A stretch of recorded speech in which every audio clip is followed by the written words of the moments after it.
It wasn't the first time they'd raised their voices. It wasn't even the worst thing they'd ever said.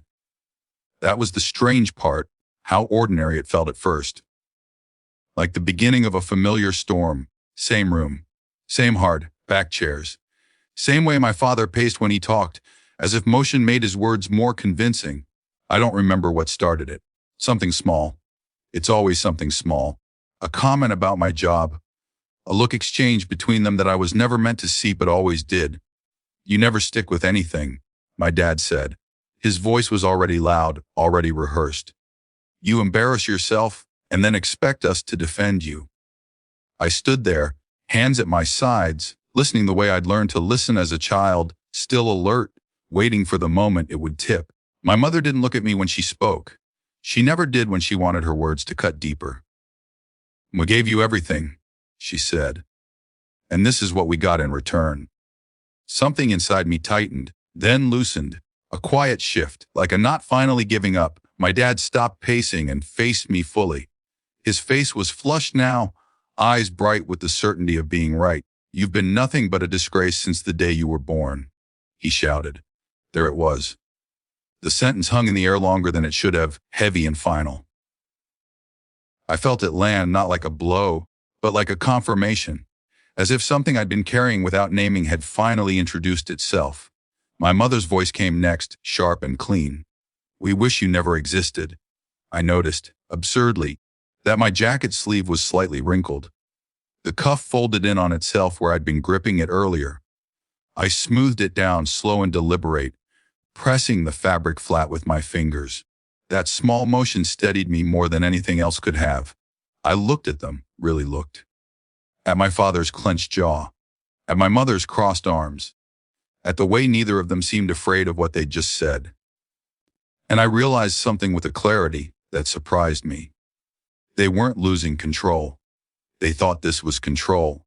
I straightened my jacket, lifted my head, and said calmly, "Then I'll stop existing to you." My voice didn't shake.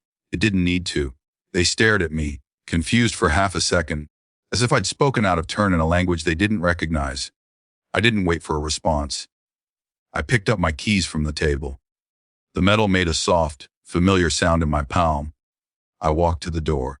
My mother said my name then, not sharply, not yet angry, testing it. I opened the door and stepped outside. The air was cool. Late afternoon, somewhere down the block, a lawnmower hummed. A car passed. Ordinary life, continuing without noticing that something had just ended. I closed the door behind me. The quiet was immediate and strange, like stepping underwater. I stood there for a moment, keys still in my hand, breathing in, then out, as if I needed to relearn how. I didn't cry. I didn't feel strong either. I felt empty in a way that was almost clean.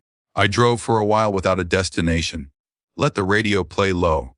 Stopped at a red light and watched a man walk his dog across the street, the leash slack, both of them unhurried. My phone buzzed on the passenger seat. I didn't look. It buzzed again. And again. By the time I pulled over and finally picked it up, there were already 12 missed calls. No messages yet, just the record of urgency.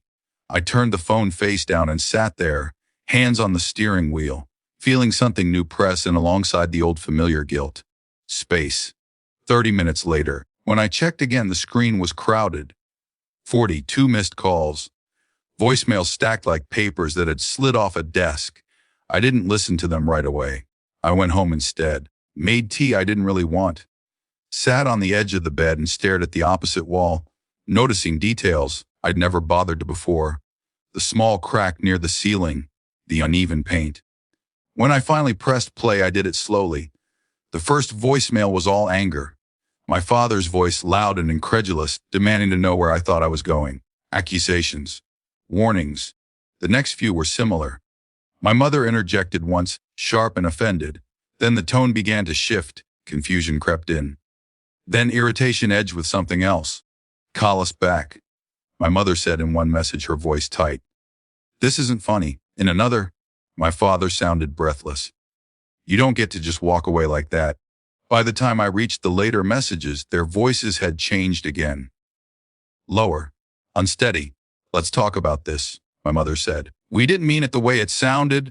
My father cleared his throat in one voicemail before speaking, a sound I'd rarely heard. "You're being dramatic," he said, but the words lacked force. "Just come back." I stopped listening. I sat there with the phone in my hand, feeling the pull of habit tug at me, the instinct to smooth things over, to translate pain into something manageable for everyone else. I also felt something firmer beneath that pull, choice. I didn't block them immediately. I wasn't ready for that finality. Instead, I turned the phone off, not in anger, in preservation. The next day, I emailed my HR department and updated my emergency contact. I forwarded my mail. I told one trusted person, briefly, what had happened, not for validation, just so someone else knew the truth existed. In the following weeks, messages continued. Fewer calls, longer texts, apologies that circled the point without touching it. I didn't respond. Some nights the grief came unexpectedly, sharp and physical. Other nights, there was relief so quiet it almost felt like guilt. Nothing felt resolved, but something had shifted.